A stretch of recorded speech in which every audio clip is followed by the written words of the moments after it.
Welcome to Idiot with a Library Card. My name is Bennett, and this is my podcast.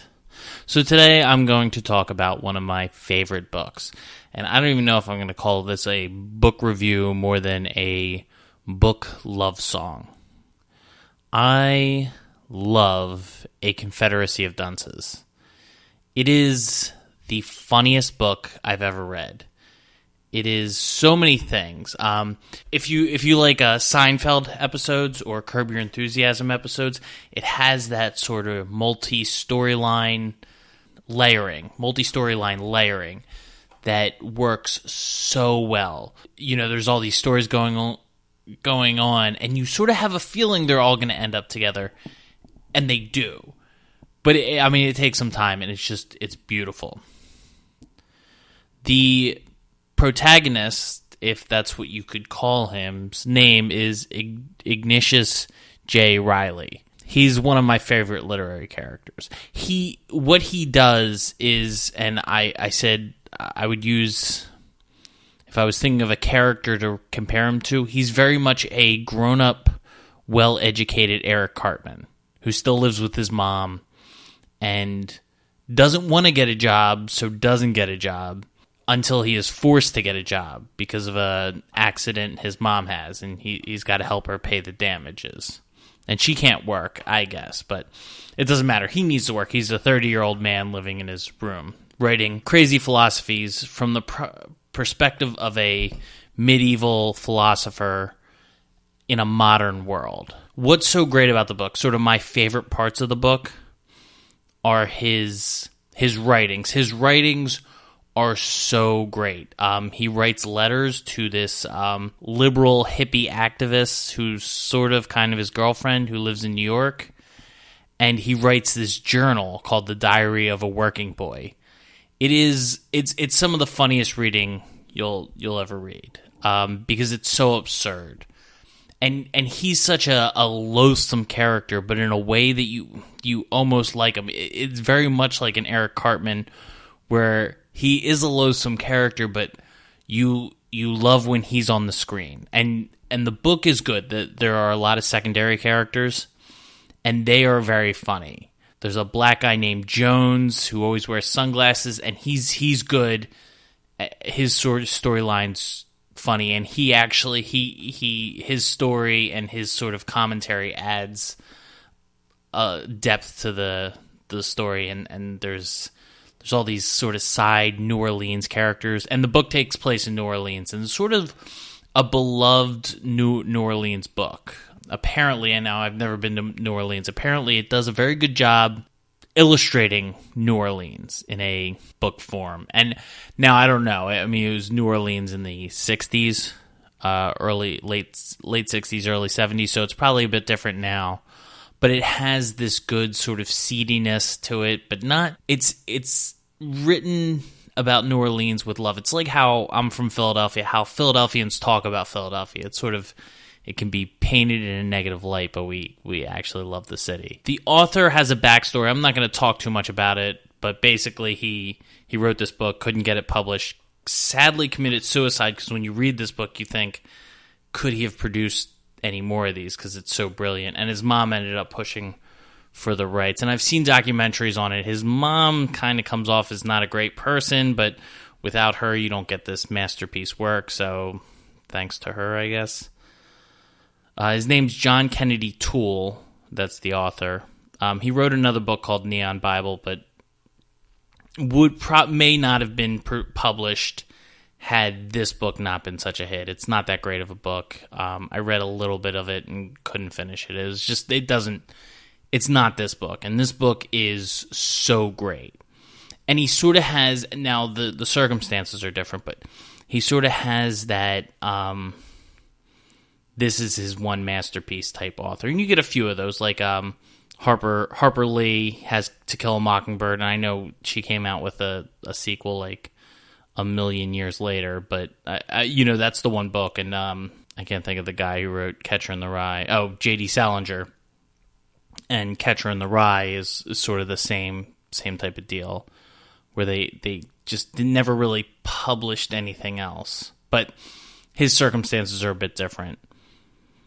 So again, back to the book. His little plots to one up this liberal woman in New York are just wonderful. And everything he does is so hapless, and he does it in such a half-ass way and such a crazy way that it's just great. And his interaction with his mother, his interaction with other people, there are certain scenes that just work. And again, side characters are great. His character is such a tour de force that it almost makes when he's not on the page, you only half care, and you're only half enjoying the book. The book is at its best when it's him going around and judging society.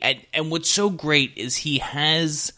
I love the 7 deadly sins sort of analogy. He is the 7 deadly sins all rolled up into one. He's fat and he's lazy, but he's prideful, and he has this anger towards society that's completely unwarranted. His no priest is ever good enough for him. He's apparently a devout Catholic, but he's really not, and he doesn't live a sort of Catholic life. He's constantly masturbating, which, sort of covers lust. He's such a terrible person, but in a way that you don't like his character, but you long to have his character. What's Riley doing now? Like, what is he doing now, even when he's not in the book? And again, it's his side projects. His writings are so funny. His dialogue is so good. And when he does things, there are scenes where he will go to a movie and he brings it. He's a fat slob, so he brings in 10 boxes of popcorn and a bunch of candy, and he has specific bags of popcorn just to throw at the screen. He goes and berates these movies and talks about how tasteless they are and how ridiculous they are, and he ruins the movie for everyone else.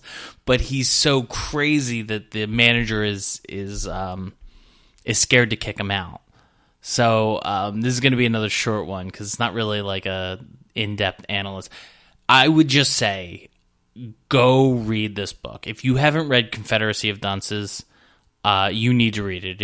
It's great. It is timeless. It still works today on every level, and I feel like it will work 100 years from today. Short show. I just finished reading Confederacy of Dunces for the 3rd time. It might actually be the 4th time. I think I got halfway through and then got sidetracked with other projects. It's a masterpiece. It's hilarious.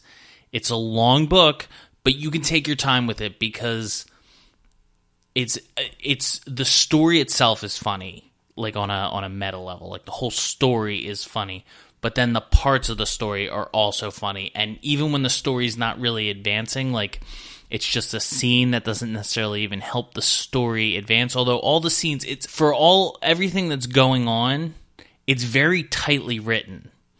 It's not a crazy long novel. I didn't check the word count, and maybe I'll put that in the show notes. I will put that in the show notes. The word count will be in the show notes, so you'll see how actually long it is. It's not it's not an epic though. It's a mid-range novel. Actually, to me, it's sort of a perfect length. But just with every scene is sort of funny. When he's involved, it's hilarious, and the little plots and the twists and how everything comes together. And it's I listened to I was listening to a recording of it on YouTube, and it's really good. I like listening to books on tape sometimes just to see, especially character-driven stories like this where there's a lot of dialogue, just to see how the person does the different voices and the inflections and all that. And it was good, but it was abridged, so they cut out some of the parts. And that was a problem for me because you cut out one part the story still works. I mean, the story still comes together, but you edit down those one parts, you're just losing something hilarious. Like, the recording cut out this story he tells about going on a bus to Baton Rouge. And the story is so ridiculous and so funny, and the way it's told, and the mother's reaction, and other people's reaction, it's a masterpiece book. If you like South Park, if you like Seinfeld, which, I mean, if you don't like South Park or Seinfeld, I don't know. I don't know what to say. Like, you probably don't like comedy in general. But if either of those sort of scratch your comedy itch, you will love this book. And if you're not much of a reader, that's cool. It doesn't take that long to read. And again, you can sort of read a section of it, read 10 pages, close it, mark it, and think about it and have a good laugh for the next 2 days. So just thinking of sort of the comedy and what's going on in the story. So, A Confederacy of Dunces, you need to read it. It's such a masterpiece. It's just so funny and so good. It's everything comedy can be. It's probably, I think, considered, and I certainly consider it all. I haven't read every comedy or humorous novel in the world. It's one of the greatest humor novels ever. It's pure comedy, and it's just hilarious. I've heard a few people say there's sort of a sadness to it. I'm probably just too emotionally dead to feel that. But I guess there is a sadness to it, sort of. But it's just so, like, you feel bad for the mother and people like that because he's such a terrible person. And there are other characters you generally feel bad for. Jones, the black man, in sort of his, because he has his own story, you feel terrible for. I mean, sort of like the police are after him and he's being exploited. But he even sort of makes things like that funny. Last time I'm going to say it, go to your local library and take out Confederacy of Dunces.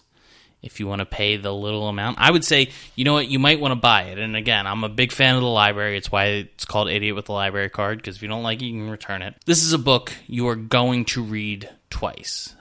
You should read it at least twice. This is how much I recommend it. I'm not even going to say read it once. You should read it once for sure. If you're not much of a reader and you hardly ever read books, it's worth a read anyway. Reading it twice, it's like a comedy movie where you watch a second time and it gets better. Some comedy movies get better. You sort of aren't paying attention to the plot as much, and you can focus in on every joke that's told. And this is why this is a great multi-read book. I can read this book once a year. I've read it multiple times.